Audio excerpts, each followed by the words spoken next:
Chapter 1. The New Computer System. At exactly 8:20, Mr. Henry Williams walked through the doors of the bank. He was the manager and had worked there for 20 years.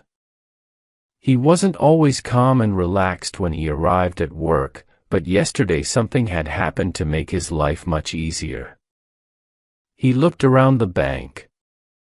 There were beautiful new computers on every desk. Some were connected to printers, others to scanners.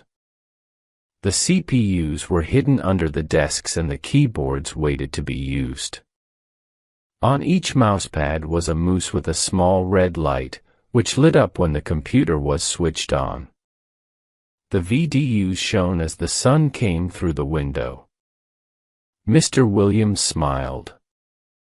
When he entered his office, he saw that his secretary had already arrived. "Morning, Mr. Williams," she said happily. She was a very nice girl with long, blonde hair and a big smile, but she wasn't the most efficient secretary in the world. "Good morning, Belinda. Are you looking forward to discovering the wonderful things that your new computer can do?" She looked worried. "Yes, but I hope I don't make too many mistakes. Yesterday I nearly lost some important information because I pressed the wrong key." "Don't worry, I know you've only been here for 6 months. Mike has assured me that we now have the most up-to-date computer hardware and software are the most secure system money can buy." Mike Black was the bank's network manager and head of technology. He had organized and set up the new system. At that moment, someone knocked on the door and Mike came in. "Morning, Mr. Williams, how are you?" he said. "Very well. Thank you, Mike. Now, are you sure the system is functioning properly? Can I go on holiday next week to the Caribbean without worrying about things back here?" Mike smiled. "Things couldn't be better. Our land is working perfectly. It is now connected to the banks. One and the security access rights are. Mike, you know that my knowledge of computers is very limited. I'm afraid I belong to another generation, which is why I pay you to solve our IT problems." Terms were a foreign language to Henry Williams. His son Robbie was only 15, but he was already a computer genius and sat in front of his monitor for hours every day. He had no problem logging on and off, surfing the net or downloading files. His father was an excellent bank manager, but unfortunately, he had no idea what these terms meant. He was grateful for experts like Mike who could decipher these mysteries for him. "Don't worry. You can have a wonderful time in the Caribbean. Things couldn't be better here," replied Mike. He left the office and Mr. Williams sat down at his desk on which there was no computer at all, either new or old. He was dreaming of blue seas and white beaches when a cry from Belinda's desk brought him back to reality. "Mr. Williams, my computer has crashed." As soon as she had said the words, they heard similar cries of alarm coming from the bank's main area downstairs. One by one, the computers were crashing.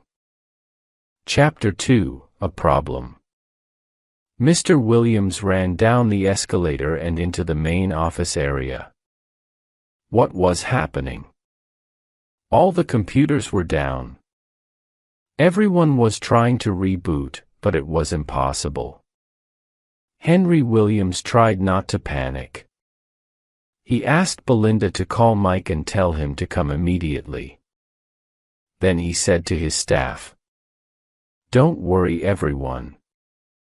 I'm sure it's a minor problem that Mike will soon resolve." A young bank teller whispered to a colleague, He said that last week when that virus destroyed most of our files. Remember? His friend smiled. Someone had sent an email to all the staff which promised to show photos of Belinda's new boyfriend. Belinda was very popular with the staff in the bank, so naturally everyone opened it. But there was no photo, just a virus which corrupted the entire system. Mike, who still didn't know about the problem, arrived in the lift just as strange things began to happen. First the lights went off, leaving the bank in darkness. Then a client came in to complain to a cashier that he couldn't access his account from the ATM outside the bank. Then the lights came on again, but the doors closed automatically, locking everyone in the bank. Mr. Williams said sarcastically, "As you can see, Mike, our new system is working perfectly. Nobody can do any work. The clients are angry, and we are all prisoners in the bank." Mike smiled nervously. "I'm sure it's nothing. I'll take a look at the server and see what the problem is." Mike was the only person with total security access rights for the system, and he had the only copy of the password list. He was very good at his job, so he wasn't too worried about these hiccups. He went to the main computer and put in his password. A message appeared on the screen. Access denied. Password invalid. Everyone in the bank was watching him. Mike took his password list from his wallet. He typed in his password again, slowly and carefully. Every time he tried, the same message appeared on the screen. "That's impossible," he cried. His face was white with tension. Mr. Williams was waiting for an explanation. "Is everything okay?" he asked. Mike prepared to give his boss the bad news. "It seems that someone has obtained the passwords for the new system and has changed them." "And what exactly does that mean?" asked his boss angrily. Mike took a deep breath. "It means that this person now has total control of the bank." At that moment, the doors of the bank miraculously opened again. No one spoke. The silence was broken only by the noise of the clock on the wall. All the staff were waiting for Mr. Williams' reaction. "And tell me, how did this person get the passwords?" asked Mr. Williams quietly. "I have no idea," replied Mike. "I always keep the password list in my wallet. No one else has ever seen it. It's a complete mystery." "No," shouted Mr. Williams. "The mystery is why I gave you a job. First, the virus, and now this. Well, you can start looking for a new job. You're sacked." Mike left the bank without a word. He didn't look at anyone. He knew that it was his fault. Belinda's voice broke the silence. "Oh, Mr. Williams, what are we going to do?" Before he could answer, the computer displayed a new message. Email arriving for Henry Williams. Chapter 3. Are you ready to play, Henry? Mr. Williams turned to the bank staff and said, "Please continue to work as normal. There is nothing to worry about." Everyone looked surprised. How could they work without computers? It would be impossible. No one moved and no one spoke. Mr. Williams repeated his message. "Back to work now, please. Our clients will arrive soon. We must be ready." As his staff slowly began to return to work, the bank manager sat down in front of the server. Belinda stood next to him. Mr. Williams looked at the screen. He was now extremely worried. He hesitated for a moment. Belinda thought he was in difficulty and she wanted to help. "You have to click on the email icon in the cover of the screen," she said. I know, I'm not completely stupid," her boss shouted. Some members of staff looked at one another and smiled. Belinda knew Mr. Williams well. She knew that when he was angry, as he was now, it was better to say nothing. She watched silently as he clicked on the icon. The mailbox appeared and revealed the subject of the new message. "Are you ready to play, Henry Williams?" Yes, he was ready. He had no idea who had sent the email. But he wanted an explanation and an end to this situation. He opened the message and the screen filled with words. "Hello, Henry. How are you today? Happy or maybe worried or even angry? I haven't seen you for a long time, but I can tell you that I am very, very annoyed with you. You are not my favorite person. How many enemies do you have?"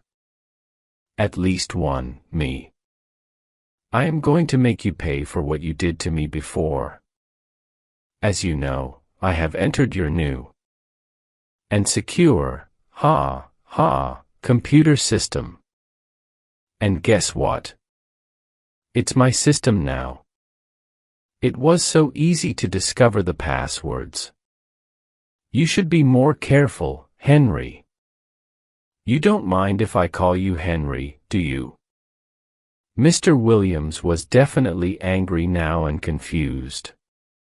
He asked Belinda, "Who is this person? What does he want? Or maybe it's a woman. Why is he or she angry? I'm an honest and respectable man and people like me." "Well, most people. Isn't that true, Belinda?" He turned to look at Belinda, hoping that she would give him the answer he wanted to hear. But she wasn't listening. She was reading the rest of the message as it appeared. "I have changed all the passwords, so now I control everything in your bank. Be nice to me, or I will lock the door again. Or perhaps I'll do something much worse. But don't be afraid. I know that you're an intelligent, man, Henry, so I am going to give you a chance to save your precious bank. We are going to play a game. If you win, the bank will be saved. If you lose, the bank will be destroyed. Do you like my idea?" "I think it's great. It means that the fate of the bank, your bank, is in your own hands. So, Henry, my friend, are you ready to play?" Chapter 4, Don't Call the Police. It was very noisy in the bank. Clients were arriving and the staff had to tell them that there was a problem with the computers. Some clients left immediately, some were angry and began to shout. Others wanted to see the manager. But Mr. Williams had no time to speak to anyone. He had a problem too. A big problem. 2 members of his staff had moved the server to his office. It was much quieter in there, and he could think without anyone disturbing him. Belinda was sitting next to him. She was beginning to panic, and when she felt like that, she couldn't stop talking. "What a horrible man. I'm sure it's a man. He's so evil. What are you going to do, Mr. Williams? What a terrible situation. I want to help you, but I just don't know what to do. Shall we call the police?" I'm sure. Mr. Williams couldn't concentrate. His secretary was talking. Faster and faster. Belinda, why don't you go and make me a nice cup of tea? Belinda smiled brightly and went out of the office. A nice cup of tea was the solution to all problems in her opinion. So undisturbed, Mr. Williams was able to read the final part of the mysterious email. This is the game. I will send you 3 puzzles, one at a time. You must solve these puzzles in just 24 hours. That's plenty of time for an intelligent man like you, Henry.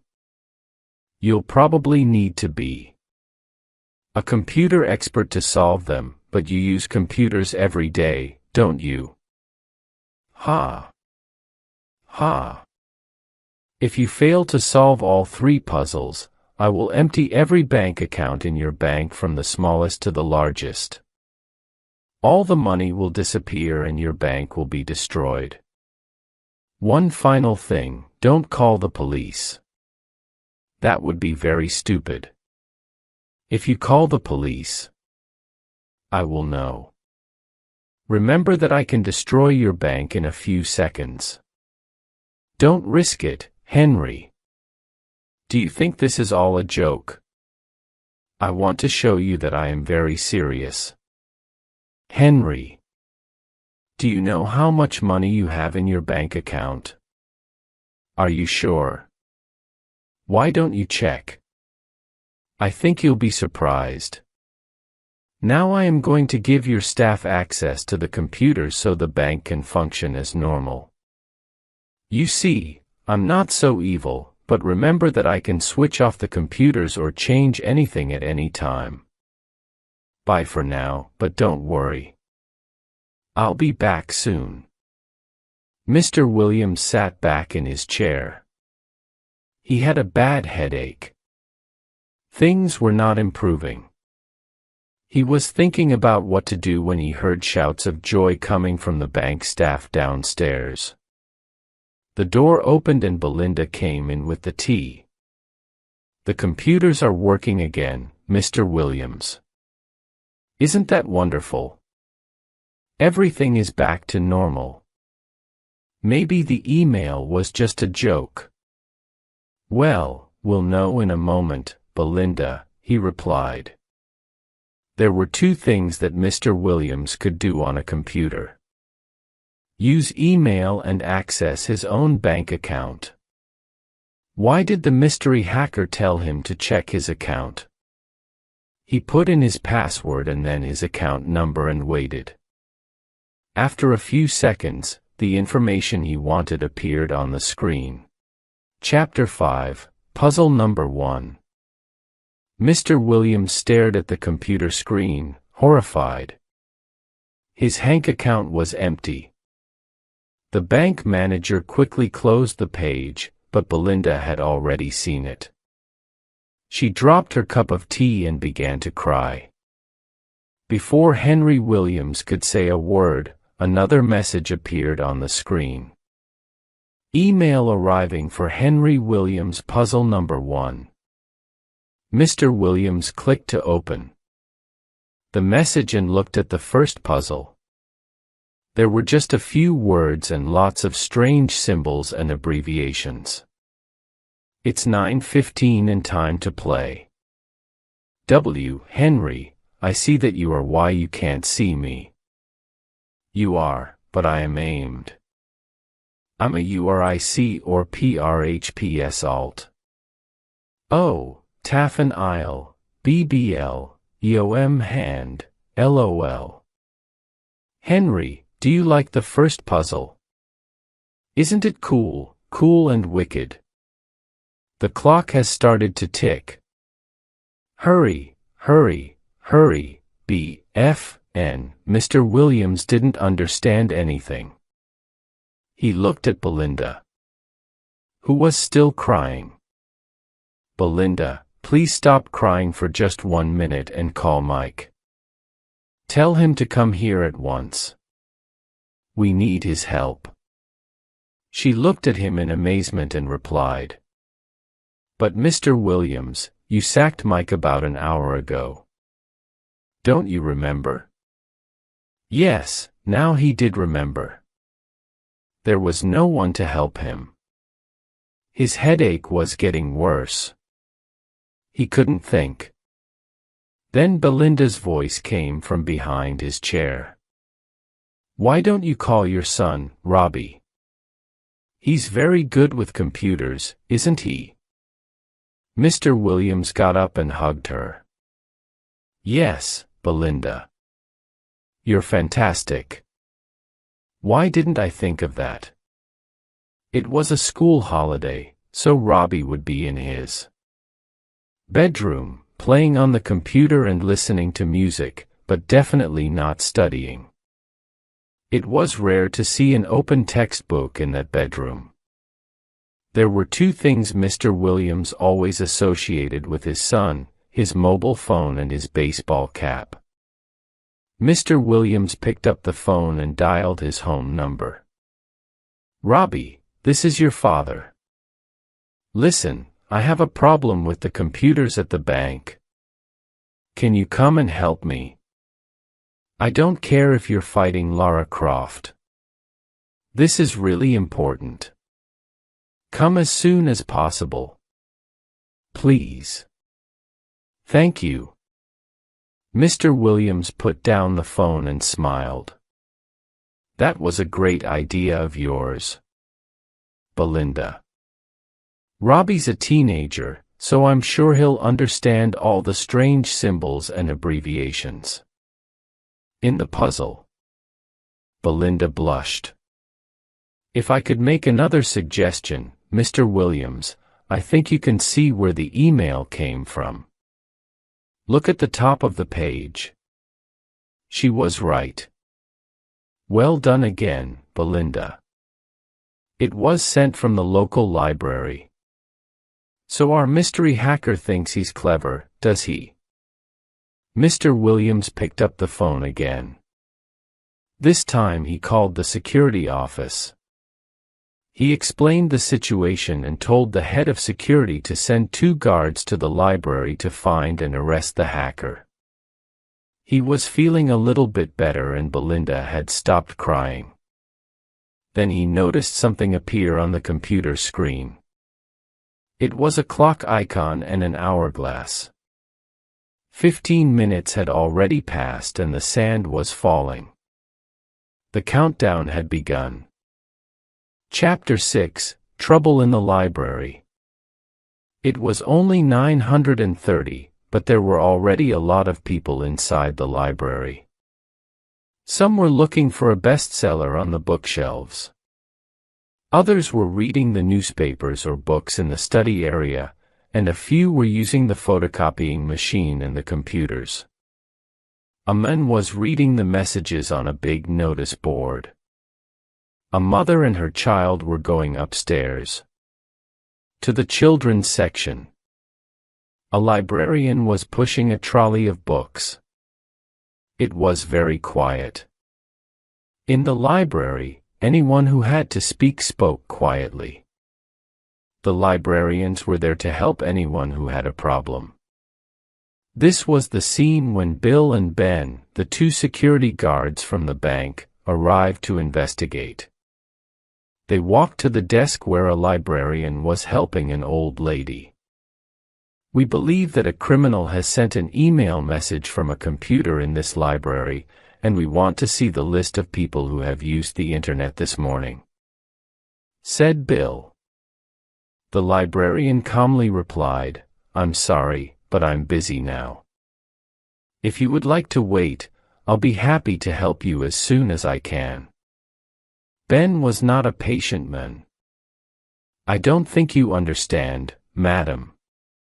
We are here to arrest a criminal, and we want to do it now," he shouted. The old lady, who was in front of Ben, was angry, and she hit both guards with her handbag. "Hey, I was here first. You are very rude men," she said. The librarian tried to calm everyone down. She said to the men, "Please don't shout. This is a library. I'm afraid we can only give information about the people who use our library to the police." "Are you policemen?" Bill replied. "No, we're security guards from the bank on London Road, and the librarian interrupted him. "Then I can't help you. Now will you please leave the library?" But the men didn't want to leave. Bill had an idea. "Hey, Ben, maybe the hacker is still using the computer. Let's go and see." They ran to the computer area and began to question the 4 people who were using the computers. Now everyone in the library, including the librarians, came to watch. The guards were shouting, and the people at the computers were frightened. Mr. Page, the head librarian, came out of his office to see why there was all this noise in his usually quiet library. The scene he saw shocked him. He walked to the computer area and demanded to know what was happening. About 20 people answered him at the same time, so it was impossible to understand. But he soon realized that the 2 men dressed in blue uniforms were causing the problem and were disturbing everyone. He shouted, "You 2, get out of my library now." And with the help of some people in the library, he pushed them to the door and then out of the library and into the street. "And don't come back," yelled the old lady furiously. All the people in the library were talking about what had just happened. Nobody noticed a man who was hiding behind the shelves. He was laughing. Chapter 7. Robbie the Hero. Robbie Williams arrived at the bank a few minutes after the phone conversation with his father. He wasn't very happy. It was the school holidays and he wanted to go out with his friends. But his mother told him at least 10 times a day to open a textbook and study. Today he had wanted to buy a new football scarf and a computer game. But instead he had to help his father at the bank. He went inside and up the stairs to the office. "Hey Dad, what's up?" "I have to meet my friends at the shopping center at lunchtime. I'm going to buy a new computer game. It's wicked. It's called Mr. Williams interrupted his son. "Robbie, please take those headphones off and listen to me." He quickly explained the problem of the hacker. Robbie couldn't believe it. "Bad luck, Dad. How can I help?" Mr. Williams showed him the first puzzle. Robbie gave his father a big smile. "Relax, Dad. This is so easy.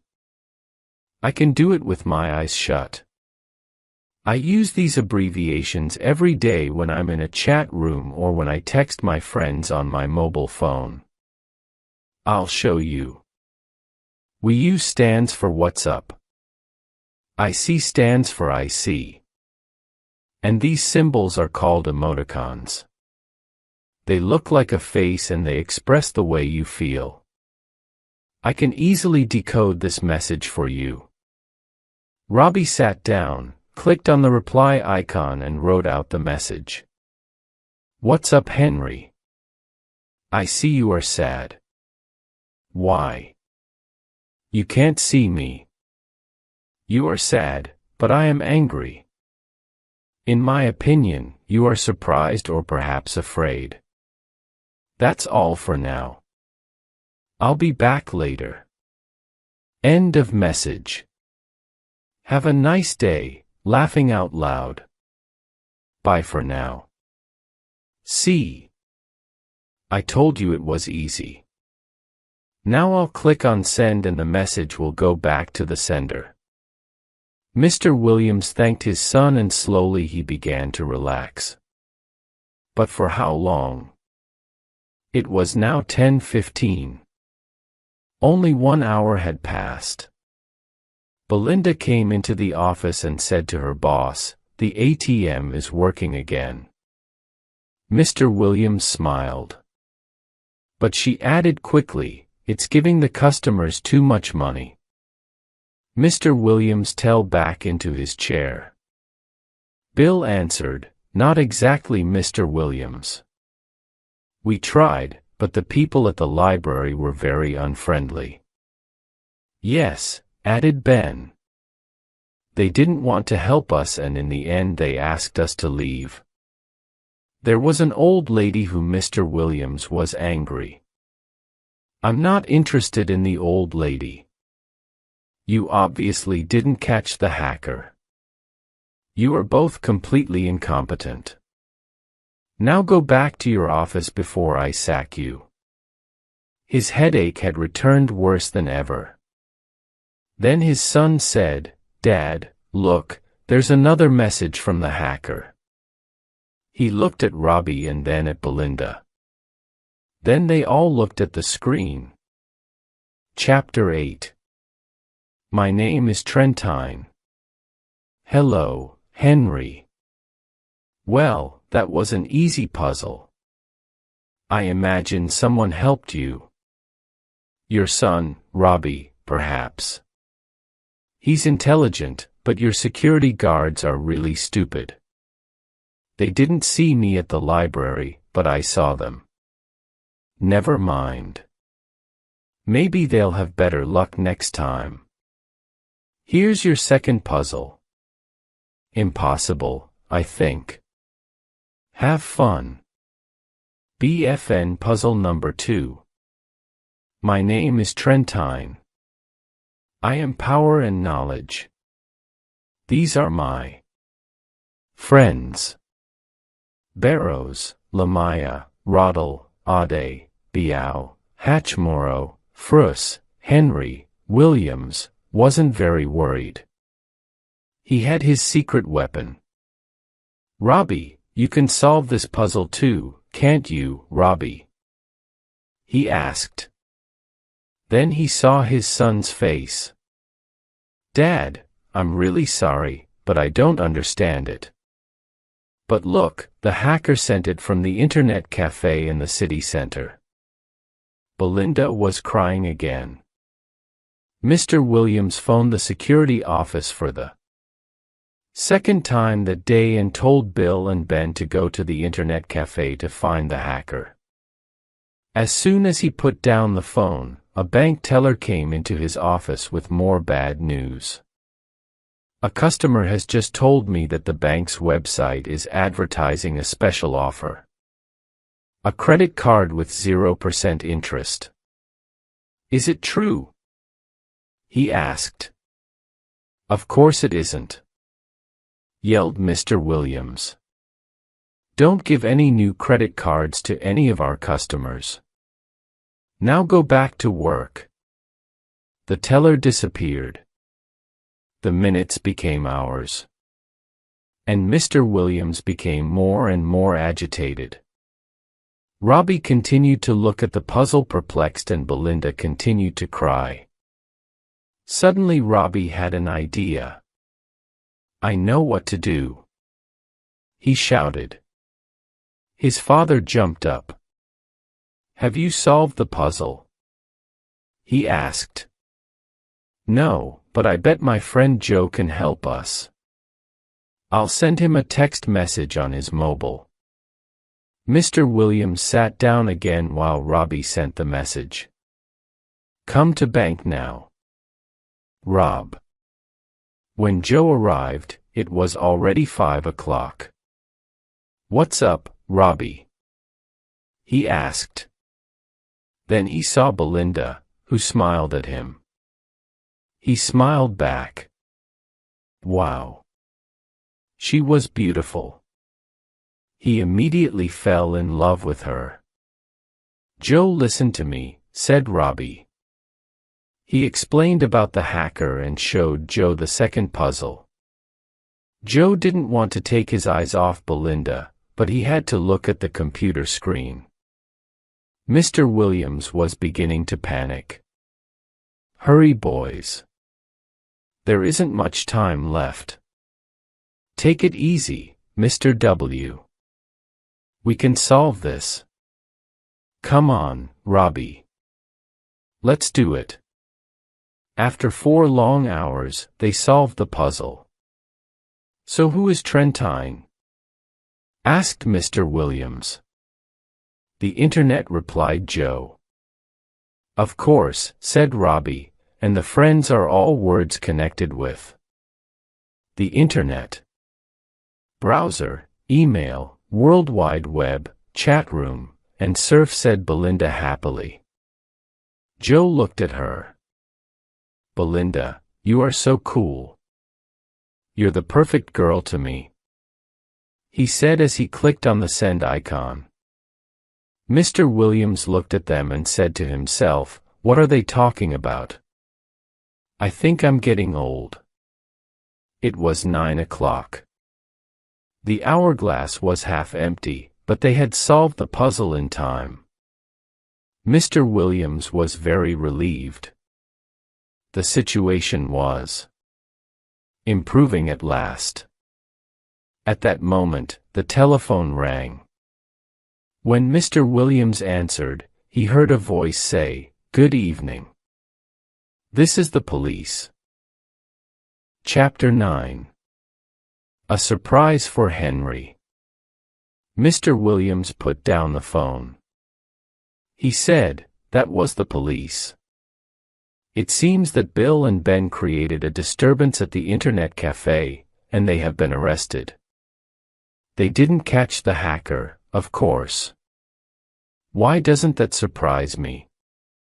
Well, they can stay at the police station until we find the hacker."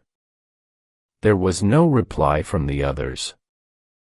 Robbie was sending a text message on his mobile phone to his friends to say why he hadn't met them that afternoon.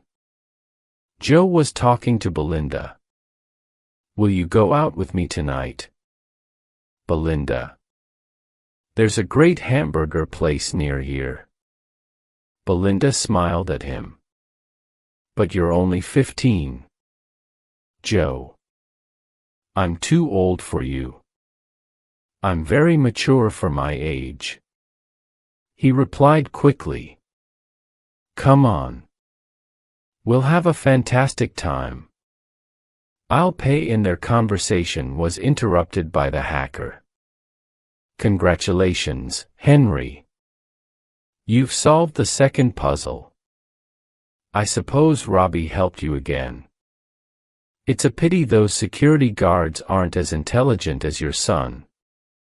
They failed again, didn't they? Henry, there's still another puzzle to solve.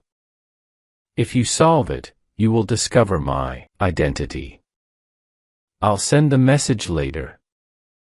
First, you need to relax and cool down. Are you ready for a surprise? BFN. A surprise.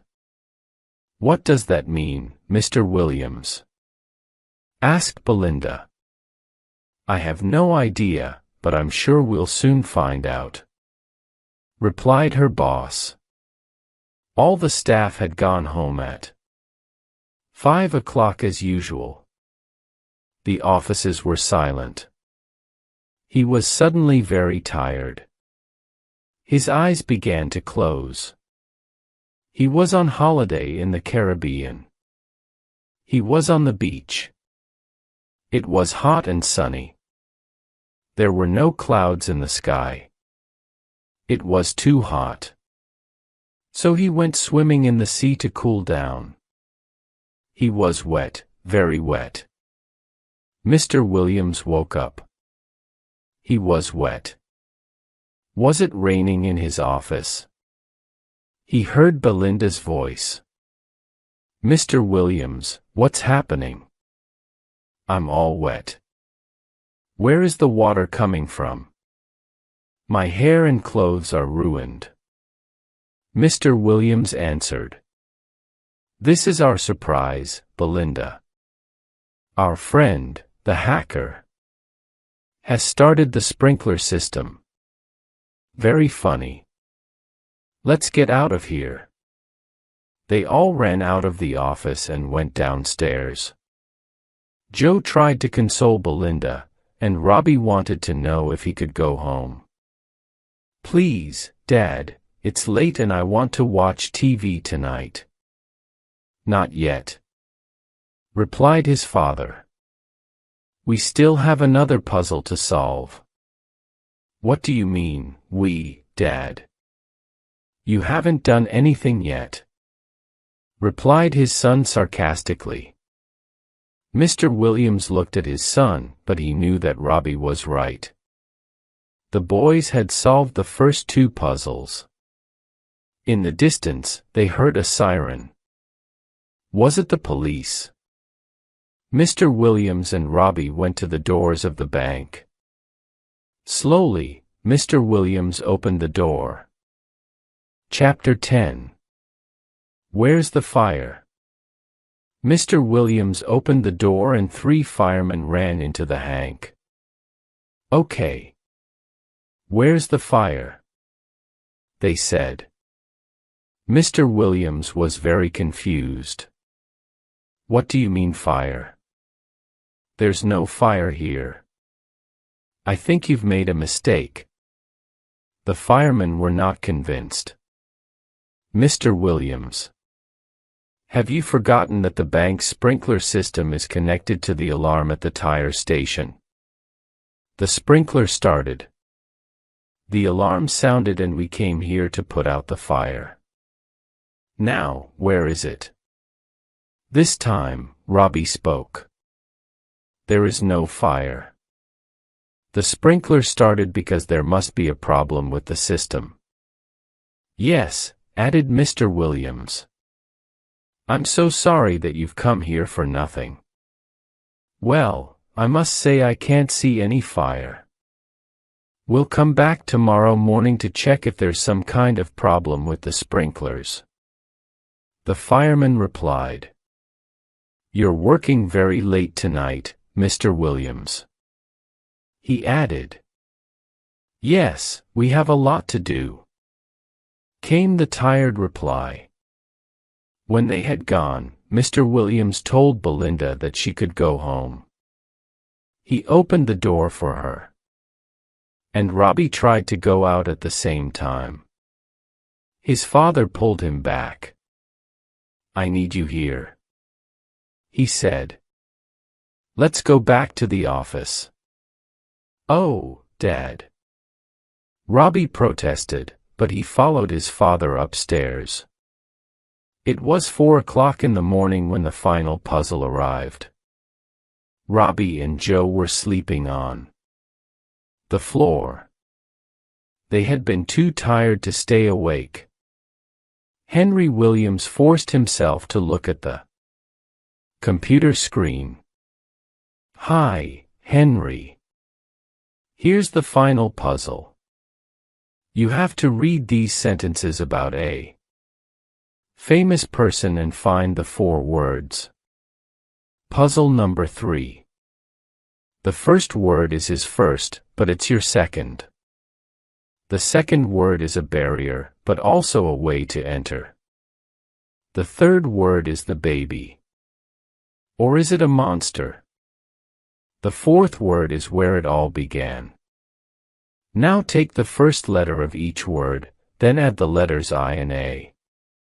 You now have 6 letters, and in these letters, you will find my name.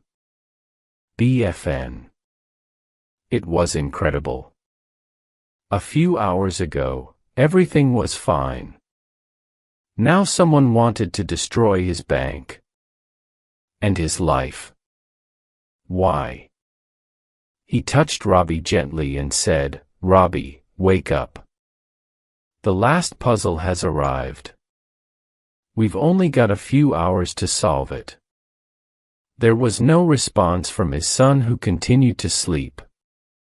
Mr. Williams tried to wake Joe, but Joe simply mumbled in his sleep. Belinda, do you want a hamburger or a cheeseburger? Mr. Williams sat with his head in his hands. The boys were sleeping, and he couldn't wake them. What was he going to do? He looked at the clock again. It was already 4:30. Then another email arrived. Come on, Henry, admit it. You've lost. Soon I will start to empty the bank accounts. Who shall I choose first? Perhaps the police station. Or maybe I'll choose Mrs. Miller, the poor old lady from the library. No, I think I'll start with the town council. It's the end of the month and wages must be paid. Was the hacker right? Was this the end? Chapter 11. Is it the end? At 8:30, Mr. Williams opened his eyes. For a moment, he didn't remember the events of the previous day. Then slowly, his mind formed a picture of a computer hacker and some strange puzzles. He wondered if he had dreamt it all. Then he saw Robbie and Joe, who were still asleep on the floor. And he saw the computer screen. The final puzzle was still there, and the hourglass was almost empty. It wasn't a nightmare. It was real. The door of the office opened and Belinda came in. Oh, Mr. Williams, have you been here all night? And poor Robbie and Joe too. Did you find the solution to the last puzzle? She saw his expression and already knew the answer. I'll make you a nice cup of tea, and you'll soon feel better, she said. There were only 30 minutes left. Mr. Williams was angry with himself. He felt responsible for everything. His bank was in danger and he couldn't save it. He tried to wake Robbie again, but it was difficult to wake his teenage son before midday. Belinda returned with the tea. Mr. Williams drank 3 cups. He looked out of his window. The bank teller were arriving for another day's work, maybe the last day. What could he tell them? In desperation, he sat down in front of the computer again. Belinda, if we win, I promise that I will learn about computers and become an expert. My son is only 15 and he knows much more than me. I'm living in the past and I have to change. That's a wonderful idea, Mr. Williams. And of course, I'll help you as much as possible. I know a lot of things now and... She didn't finish her sentence because Mr. Williams shouted so loudly that Robbie and Joe woke up. That's it. I found the solution. I know the answer to the puzzle. Robbie and Joe got up right away. They looked at one another and then at Mr. Williams. Robbie said hesitantly, "Are you sure, Dad? It looks impossible to me." "Yes, of course I'm sure. I've done it. Now, first I click on the reply icon, right? And then I write the answers. The first word is Bill. It's the man's first name and the abbreviation of my second name, Williams. The second word is gate. It's a barrier and a way to enter. So the man is Bill Gates, said Joe. Exactly, replied Mr. Williams. The third word is Microsoft. His baby, his creation, but also a monster in the opinion of some people. And the last word is Seattle. That's where Bill Gates lives and where he started Microsoft. The beginning. That's brilliant, Dad. Well done, said Robbie. Now, continued Mr. Williams, if we take the first letter of each word. We have B, G, M, and S. We have to add 2 more letters, I and A, and these 6 letters should spell the name of the hacker. Everyone looked at the 6 letters, B, G, M, S, I, A. They tried to see a name, but they could only see words like big and bags, but no names. Then suddenly, Mr. Williams jumped up and yelled, "Yes, yes, I know the name of the hacker." Chapter 12. A holiday for someone. "Sam Gibb," said Mr. Williams.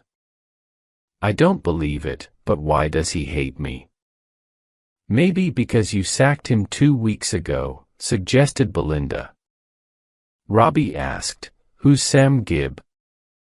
Mr. Williams explained.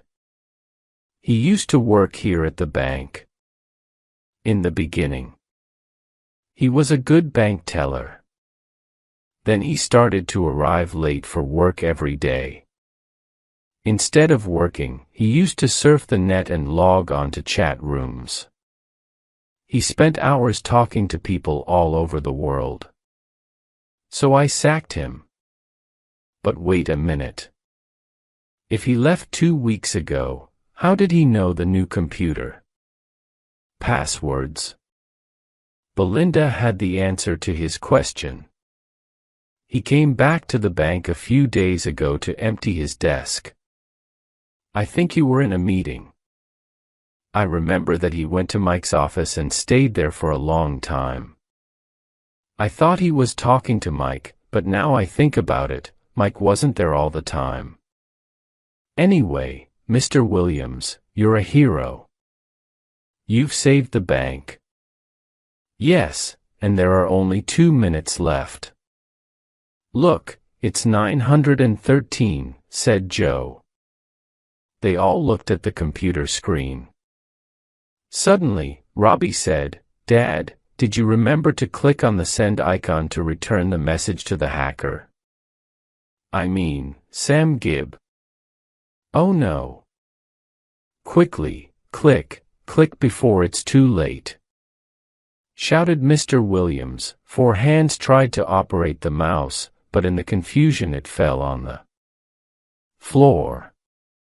Finally, Robbie picked up the mouse, clicked, and the message disappeared. For a moment, nobody spoke. Then they all began laughing and hugging each another. "We've won. We've won. You've won, Dad," said Robbie while Joe hugged Belinda again. Mr. Williams went downstairs to give the good news to the staff, who also laughed and applauded their boss. When Mr. Williams returned to his office, he picked up the phone. "Now I can call the police and tell them everything, and they can go to Sam's house and arrest him." But before he could do it, another email arrived. "Hello, Henry. Now you know who I am. Congratulations. Did you enjoy playing my game? When you sacked me, I wanted my revenge. So I sent the virus that infected the bank's computers. But it wasn't enough. You installed a new computer system, so I came to visit Mike and saw the new passwords on his desk. It was so easy. You really need to improve security at the bank. Maybe I can help you. But Henry, I still have a surprise for you." This time Mr. Williams went white. "Oh, please no. Not another puzzle," he cried. "I think I need a holiday. As you booked your holiday to the Caribbean on the net, I changed the address and the tickets arrived at my house instead of your house yesterday. I also changed the date of the holiday, and I'm leaving at 10:00 today. I'm sending this message from the airport on my new laptop. To show you that I am a kind person, I have returned all the money to your bank account. Thanks for the holiday. Maybe we can play another game when I come back."